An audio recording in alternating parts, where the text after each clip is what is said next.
ओम शांति। 22 नवंबर 2023 के ईश्वरीय महावाक्य। पहले सुनते हैं मुरली के मुख्य पॉइंट्स। बाबा ने कहा, इस समय सारी दुनिया दुख में है और तुमको 21 जन्मों के लिए सुख की लॉटरी मिल रही है, तो कितना हर्षित रहना चाहिए। नाखून से लेकर चोटी तक खुशी का पारा चढ़ा रहे। अब तुम्हें अपना वारिस भी बनाना है और प्रजा भी बनानी है। जो सर्विस करेंगे उनकी ही प्रजा बनेगी। लेकिन पहले ज्ञान को अच्छी रीति समझकर फिर औरों को समझाना है। ऐसा ना हो कोई को संशय बुद्धि बनाकर बाप से दूर कर दो। कंस्ट्रक्शन के बजाय डिस्ट्रक्शन नहीं करना। फिर बाबा ने कहा, सारी सृष्टि में इस समय तुम ही पद्मा पदम सौभाग्यशाली हो। अगर कोई आश्चर्यवत भागंती हो जाते हैं तो उनको कहेंगे महान दुर्भाग्यशाली। तुम भारत के सेवक ठहरे, अपने तन मन धन से भारत की सेवा करते हो, इसलिए फिर भविष्य में तुम ही सुख घनेरे पाएंगे। जब तक जीना है पढ़ाई पढ़ते रहना है। कोई भी बात में संशय उठे तो बड़ों से पूछ लेना चाहिए, लेकिन किसी भी कारण से ऐसे मीठे बाप को फारकती नहीं देनी, ना ही कभी विकारों के वश होकर इस ब्राह्मण कुल का नाम बदनाम करना है, नहीं तो बहुत सजा खानी पड़ेगी। और लास्ट में बाबा ने कहा, अब तुम्हें योग बल द्वारा बेहद के बाप से बेहद की अटल अखंड बादशाही लेनी है। अगर सूर्यवंशी बनना है तो अपना मुख देखते रहो, कहीं हमारे अंदर कोई विकार तो नहीं। अब सुनते हैं महावाक्यों को विस्तार से। मुरली का सार। मीठे बच्चे, तुम ब्राह्मणों का यह नया झाड़ है। इसकी वृद्धि भी करनी है तो संभाल भी करनी है, क्योंकि नए झाड़ को चिड़ियाएं खा जाती हैं। प्रश्न, ब्राह्मण झाड़ में निकले हुए पत्ते मुरझाते क्यों हैं? कारण और निवारण क्या है? उत्तर, बाप जो ज्ञान के वंडरफुल राज सुनाते हैं वह न समझने के कारण संशय उत्पन्न होता है, इसलिए नए नए पत्ते मुरझा जाते हैं, फिर पढ़ाई छोड़ देते हैं। इसमें समझाने वाले बच्चे बहुत होशियार चाहिए। अगर कोई संशय उठता है तो बड़ों से पूछना चाहिए, उत्तर नहीं मिलता तो बाप से भी पूछ सकते हैं। गीत, प्रीतम आन मिलो, दुखिया जियरा बुलाए रे। ओम शांति। गीत तो बच्चों ने बहुत बार सुने हैं। दुख में भगवान को सभी बुलाते हैं। तुम्हारे पास तो वह बैठे हैं, तुमको सभी दुखों से लिबरेट कर रहे हैं। तुम जानते हो बरोबर दुख धाम से सुख धाम ले जाने वाला सुख धाम का मालिक बतला रहे हैं। वह आया हुआ है, तुम्हारे सम्मुख बैठा हुआ है और राजयोग सिखला रहा है। यह कोई मनुष्य का काम नहीं। तुम कहेंगे परम पिता परमात्मा ने हमको मनुष्य से देवता बनाने के लिए राजयोग सिखलाया है। मनुष्य मनुष्य को देवता नहीं बना सकते। मनुष्य से देवता किए करत न लागी वार। यह किसकी महिमा है? बाबा की। बरोबर देवताएं तो सतयुग में होते हैं। इस समय देवताएं होते ही नहीं तो जरूर स्वर्ग की स्थापना करने वाला ही मनुष्य को देवता बनाएगा। परम पिता परमात्मा, जिसको शिव भी कहते हैं, उनको यहाँ आना पड़े पतितों को पावन बनाने। अब वह आए कैसे? पतित दुनिया में श्री कृष्ण का भी तन मिल ना सके। मनुष्य तो मूंझे हुए हैं। अब तुम बच्चे सम्मुख सुन रहे हो। तुम इस दुनिया की हिस्ट्री ज्योग्राफी को जानते हो। हिस्ट्री के साथ ज्योग्राफी जरूर होती है, और हिस्ट्री ज्योग्राफी होती है मनुष्य सृष्टि में। ब्रह्मा विष्णु शंकर की सूक्ष्म वतन की कभी हिस्ट्री ज्योग्राफी नहीं कहेंगे। वह है सूक्ष्म वतन। वहां तो है मूवी, टोकी तो यहाँ है। अब बाबा तुम बच्चों को सारी दुनिया की हिस्ट्री ज्योग्राफी और मूल वतन का समाचार, जिसको 3 लोक कहते हैं, सब सुनाते हैं। अब तुम ब्राह्मणों का नया झाड़ लगा है, इसको झाड़ कहा जाता है। दूसरे जो मठ पंथ हैं उनको झाड़ नहीं कहेंगे। भले क्रिश्चियन लोग हैं, वे जानते हैं कि क्रिश्चियन ट्री अलग है, लेकिन उनको यह पता नहीं कि सभी टाल टालियां इस बड़े झाड़ से निकली हुई हैं। समझाना चाहिए मनुष्य सृष्टि कैसे पैदा होगी। मात पिता फिर बालक, वह भी सब इकट्ठे तो नहीं निकलेंगे। 2 से 4 5 पत्ते होते हैं, फिर कोई को तो चिड़िया भी खा जाती है। यहाँ भी चिड़िया खा जाती है। यह बहुत छोटा झाड़ है, धीरे धीरे वृद्धि को पाएंगे जैसे पहले पाया है। तुम बच्चों को अब कितनी नॉलेज है, तुम त्रिकालदर्शी हो, तीनों कालों को जानने वाले हो, त्रिलोकीनाथ हो, अर्थात तीनों लोकों को जानने वाले हो। लक्ष्मी नारायण को त्रिलोकीनाथ, त्रिकालदर्शी नहीं कहेंगे। मनुष्य फिर श्री कृष्ण को त्रिलोकीनाथ कहते हैं। जो सर्विस करेंगे उनकी प्रजा बनेगी। अपना वारिस भी बनाना है, प्रजा भी बनानी है, तो यह बुद्धि में होना चाहिए हम त्रिलोकीनाथ हैं। यह बातें बड़ी वंडरफुल हैं। बच्चे पूरी रीति समझा नहीं सकते तो कंस्ट्रक्शन के बदले डिस्ट्रक्शन कर लेते हैं। निकले हुए पत्तों को भी मुरझा देते हैं, संशय बुद्धि बना देते हैं, फिर पढ़ाई को छोड़ देते हैं। हम कहेंगे कल्प पहले भी ऐसे हुआ था, बीती सो बीती देखो। अब तुम बच्चे सारे झाड़ के आदि मध्य अंत को जान गए हो, हिस्ट्री और ज्योग्राफी जानते हो।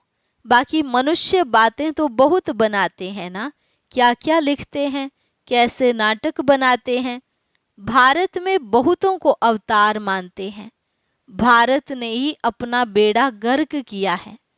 अब तुम बच्चे खास भारत को, आम दुनिया को सल्वेज करते हो। यह दुनिया का चक्र फिरता है। हम ऊपर होंगे तो नर्क नीचे होगा। जैसे सूर्य उतरता है तो कहेंगे समुद्र के नीचे जाता है, परंतु जाता थोड़े ही है। समझते हैं द्वारिका आदि डूब गई। मनुष्यों की बुद्धि भी वंडरफुल है ना। अब तुम कितने उच्च बनते हो, कितनी खुशी होनी चाहिए। दुख के समय तुमको लॉटरी मिल रही है, देवताओं को तो मिली हुई है। यहाँ तुमको दुख से फिर अथाह सुख मिलते हैं, कितनी खुशी होती है। भविष्य 21 जन्मों के लिए हम स्वर्ग के मालिक बनेंगे। मनुष्य कहते हैं गीता का ज्ञान तो सत्संग है। कितने सत्संग साईं बाबा आदि के हैं, बहुत दुकानदारी है। यह तो एक ही हट्टी है ब्रह्मा कुमारियों की। जगदम्बा है ब्रह्मा की मुख वंशावली। सरस्वती ब्रह्मा की बेटी मशहूर है। तुम जानते हो मात पिता से हमें सुख घनेरे मिले थे, अब वह मात पिता मिला हुआ है, बहुत सुख घनेरे दे रहे हैं। अच्छा, मात पिता को जन्म देने वाला कौन? शिव बाबा। हमको रत्न शिव बाबा से मिले हैं। तुम हो गए पोत्रे। हम अब सुख घनेरे उस बेहद के बाप से, ब्रह्मा सरस्वती मात पिता द्वारा ले रहे हैं। देने वाला वह है। कितनी सहज बात है। फिर समझाना है हम इस भारत को स्वर्ग बनाते हैं, फिर सुख घनेरे जाकर पाएंगे। हम भारत के सेवक ठहरे, तन मन धन से हम सेवा करते हैं। गांधी को भी मदद करते थे ना, तुम समझा सकते हो। यादव कौरव पांडव क्या करते थे? पांडवों की तरफ तो है परमपिता परमात्मा। पांडव है विनाश काले प्रीत बुद्धि, कौरव और यादव हैं विनाश काले विपरीत बुद्धि। जो परमपिता परमात्मा को मानते ही नहीं, ठिक्कर भीतर में ठोक देते हैं। तुम्हारी उनके सिवाय और कोई के साथ प्रीत नहीं है तो बहुत हर्षित रहना चाहिए। नाखून से लेकर चोटी तक खुशी रहनी चाहिए। बच्चे तो बहुत है ना, तुम माता पिता द्वारा सुनते हो तो तुमको खुशी होती है। सारी सृष्टि में हमारे जैसा सौभाग्यशाली कोई हो नहीं सकता। हमारे में भी कोई पद्मा पदम भाग्यशाली, कोई सौभाग्यशाली, कोई भाग्यशाली और कोई दुर्भाग्यशाली भी हैं, जो आश्चर्यवत भागंती हो जाते हैं। उनको कहेंगे महान दुर्भाग्यशाली। कोई न कोई कारण से बाप को फारकती दे देते हैं। बाप तो बहुत मीठा है, समझते हैं शिक्षा दूं तो कहाँ फारकती ना देवे। समझाते हैं तुम विकार में जाकर कुल का नाम बदनाम करते हो। अगर नाम बदनाम करेंगे तो बहुत सजाएं खानी पड़ेंगी। उसे कहा जाएगा सतगुरु का निंदक ठोर ना पाए। उन्होंने फिर अपने लौकिक गुरु के लिए समझ लिया है। अबलाओं को पुरुष भी डराते हैं। अमरनाथ बाबा अभी तुमको अमर कथा सुना रहे हैं। बाबा कहते हैं मैं तो टीचर सर्वेंट हूं ना। टीचर के पांव धोकर पीते हैं क्या? बच्चे जो मालिक बनने वाले हैं, क्या हम उनसे पांव धुलाऊं? नहीं। गाया भी जाता है निराकार निरहंकारी। यह भी ब्रह्मा भी उनके संग में निरहंकारी बन गया है। अबलाओं पर अत्याचार भी गाया हुआ है। कल्प पहले भी अत्याचार हुए थे। रक्त की नदियां बहेंगी, पाप का घड़ा भरेगा। अभी तुम योग बल से बेहद की बादशाही लेते हो। तुम जानते हो हम बाप से अटल अखंड बादशाही लेते हैं। हम तो सूर्यवंशी बनेंगे। हाँ, इसमें हिम्मत भी चाहिए। अपना मुंह देखते रहो, हमारे में कोई विकार तो नहीं है। कोई भी बात न समझो तो बड़ों से पूछो, अपना संशय मिटाओ। अगर ब्राह्मणी संशय मिटा नहीं सकती तो फिर बाबा से पूछो। अभी तो तुम बच्चों को बहुत कुछ बातें समझने की है। जहां तक जिएंगे बाबा समझाते रहेंगे। बोलो अभी तो हम पढ़ रहे हैं, बाबा से हम पूछेंगे। या तो बोलो यह बातें अब तक बाबा ने समझाई नहीं है, आगे चलकर समझाएंगे, फिर पूछना। बहुत पॉइंट्स निकलती रहती हैं। कोई कहेंगे लड़ाई का क्या होगा? बाबा त्रिकालदर्शी हैं, समझा सकते हैं, परंतु अभी तो बाबा ने बतलाया नहीं है। अर्जी हमारी, मर्जी उनकी। अपने को छुड़ा लेना चाहिए। गार्डन में बाबा ने बच्चों से प्रश्न पूछा कि बाबा है ज्ञान का सागर, तो जरूर वह ज्ञान डांस करता होगा। अच्छा, जबकि भक्ति मार्ग में शिव बाबा सबकी मनोकामनाएं पूरी करने का पार्ट बजाते हैं, तो उस समय उनको यह संकल्प होगा कि हमको भारत में संगम पर जाकर बच्चों को यह राजयोग सिखलाना है, स्वर्ग का मालिक बनाना है। यह संकल्प उठेगा। वह जब आने का समय होगा तब संकल्प उठेगा। विचार है, यह संकल्प नहीं होगा। भले उसमें ज्ञान मर्ज है, परंतु इमर्ज तब होता है जब आने का समय होता है। ऐसे तो हमारे में भी 84 जन्मों का पार्ट मर्ज हो गया ना। गाया भी जाता है, भगवान को नई सृष्टि रचने का संकल्प उठा, सो तो जब समय होगा तब संकल्प चलेगा। वह भी ड्रामा में बंधाएमान है। यह बहुत गुह्य बातें हैं। अच्छा, मीठे मीठे सिकिलधे बच्चों प्रति माता पिता बाप दादा का याद प्यार और गुड मॉर्निंग। रूहानी बाप की रूहानी बच्चों को नमस्ते। रूहानी बच्चों की रूहानी बाप दादा को नमस्ते नमस्ते, गुड मॉर्निंग। रात्रि क्लास 13 जनवरी 1969। बच्चे जब यहाँ आकर बैठते हैं तो बाप पूछते हैं, बच्चे शिव बाबा को याद करते हो? फिर विश्व की बादशाही को याद करते हो? बेहद के बाप का नाम शिव है।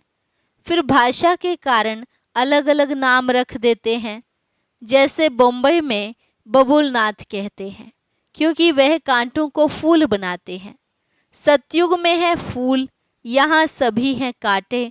तो बाप रूहानी बच्चों से पूछते हैं, बेहद के बाप की याद में कितना समय रहते हो। उनका नाम है शिव कल्याणकारी। तुम जितना याद करेंगे उतना जन्म जन्मांतर के पाप कट जाएंगे। सतयुग में पाप होते ही नहीं। वह है पुण्य आत्माओं की दुनिया, यह है पाप आत्माओं की दुनिया। पाप कराने वाले हैं 5 विकार। सतयुग में रावण होता ही नहीं। यह है सारी दुनिया का दुश्मन। इस समय सारी दुनिया पर रावण का राज्य है। सभी दुखी तमो प्रधान हैं। तब कहते हैं बच्चों मामेकम याद करो। यह गीता के अक्षर हैं। बाप खुद कहते हैं देह सहित सभी संबंध छोड़ मामेकम याद करो। पहले पहले तुम सुख के संबंध में थे, फिर रावण के बंधन में आए हो, फिर अभी सुख के संबंध में आना है। अपने को आत्मा समझो और बाप को याद करो। यह शिक्षा बाप संगम युग पर ही देते हैं। बाप खुद कहते हैं मैं परम धाम का रहवासी हूँ, इस शरीर में प्रवेश किया है तुमको समझाने के लिए। बाप कहते हैं पवित्र बनने बिगर तुम मेरे पास नहीं आ सकते हो। अब पावन कैसे बनेंगे? सिर्फ मेरे को याद करो। भक्ति मार्ग में भी सिर्फ मेरी पूजा करते, उनको अव्यभिचारी पूजा कहा जाता है। अभी मैं पतित पावन हूं, तो तुम मुझे याद करो तो तुम्हारे जन्म जन्मांतर के पाप कट जाएंगे। 63 जन्मों के पाप हैं। सन्यासी कब राजयोग सिखा न सके, बाप ही सिखलाते हैं। वास्तव में यह शास्त्र भक्ति आदि प्रवृत्ति मार्ग वालों के लिए है। सन्यासी तो जंगल में जाकर बैठते हैं और ब्रह्म को याद करते हैं। अभी बाप कहते हैं सर्व का सद्गति दाता मैं हूं, इसलिए मुझे याद करो तो तुम यह लक्ष्मी नारायण बनेंगे। एम ऑब्जेक्ट सामने है। जितना पढ़ेंगे पढ़ाएंगे उतना ही उच्च पद दैवी राजधानी में पाएंगे। अल्फ है एक बाप, रचना से रचना को वर्षा नहीं मिल सकता। यह है बेहद का बाप, तो बेहद का वर्षा देते हैं। तुम स्वर्ग में सदगति में होंगे, बाकी सभी आत्माएं वापस घर चली जाएंगी। मुक्ति जीवन मुक्ति, गति सदगति अक्षर ही हैं शांति धाम सुख धाम के। बाप की याद बिगर घर जा नहीं सकेंगे। आत्मा को पवित्र जरूर बनाना है। यहाँ सभी हैं नास्तिक, बाप को नहीं जानते। तुम अभी आस्तिक बनते हो। गायन भी है विनाश काले विपरीत बुद्धि विनश्यंती। अभी विनाश काल है ना, चक्र जरूर फिरना है। विनाश काले जिनकी प्रीत बुद्धि है वह है विजयंती। बाप कितना सहज कर सुनाते हैं, परंतु माया रावण भुला देती है। अभी इस पुरानी दुनिया का अंत है, वह है अमर लोक, वहां काल होता नहीं। बाप को कहते हैं आओ साथ में हम सभी को ले चलो, तो काल ठहराना। सत्युग में कितना छोटा झाड़ है, अभी बहुत बड़ा झाड़ है। ब्रह्मा और विष्णु का ऑक्यूपेशन क्या है? विष्णु को देवता कहते हैं। ब्रह्मा को तो कोई जेवर आदि है नहीं। वहां न ब्रह्मा न विष्णु न शंकर है। प्रजापिता ब्रह्मा तो यहाँ है। सूक्ष्म वतन का सिर्फ साक्षात्कार होता है। स्थूल सूक्ष्म मूल है ना। सूक्ष्म वतन में है मूवी। ये समझने की बातें हैं। यह गीता पाठशाला है जहां तुम राजयोग सिखाते हो। शिव बाबा पढ़ाते हैं तो जरूर शिव बाबा ही याद आएंगे ना। अच्छा, रूहानी बच्चों को रूहानी बाप दादा का याद प्यार और गुड नाइट। रूहानी बच्चों को रूहानी बाप की नमस्ते। धारणा के लिए मुख्य सार। पहली पॉइंट, दुख के समय अपार सुखों की जो लॉटरी मिली है, एक बाप से सच्ची प्रीत हुई है, उसका सिमरन कर सदा खुशी में रहना है। बाप दादा समान निराकारी निरहंकारी बनना है। हिम्मत रख विकारों पर जीत पानी है। योग बल से बादशाही लेनी है।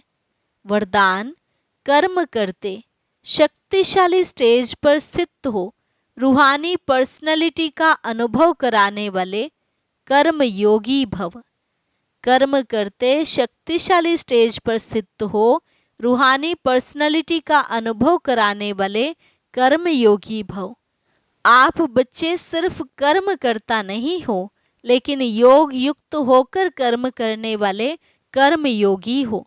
तो आप द्वारा हर एक को यह अनुभव हो कि यह काम तो हाथ से कर रहे हैं, लेकिन काम करते भी अपनी शक्तिशाली स्टेज पर स्थित हैं। चाहे साधारण रीति से चल रहे हैं, खड़े हैं, लेकिन रूहानी पर्सनैलिटी का दूर से ही अनुभव हो। जैसे दुनियावी पर्सनैलिटी आकर्षित करती हैं, ऐसे आपकी रूहानी पर्सनैलिटी, प्योरिटी की पर्सनैलिटी, ज्ञानी व योगी तु आत्मा की पर्सनैलिटी स्वतः आकर्षित करेगी। स्लोगन: सही राह पर चलने वाले तथा सबको सही राह दिखाने वाले सच्चे सच्चे लाइट हाउस हैं। सही राह पर चलने वाले तथा सबको सही राह दिखाने वाले सच्चे सच्चे लाइट हाउस हैं। अच्छा, और अब सुनते हैं आज का अव्यक्त ज्ञान मोती।